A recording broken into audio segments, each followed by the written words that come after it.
Hi everyone, welcome back to another video from Tech Basics. In this video, we are going to be learning how to request invoice on Uber Eats. To request your invoice on Uber Eats, you will need to go ahead and contact your Uber Eats support.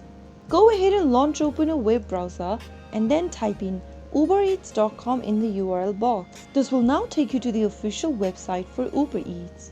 From the main homepage, scroll all the way down at the bottom of the screen and look for the Get Help option. From the All Topics tab, select Account and Payments option.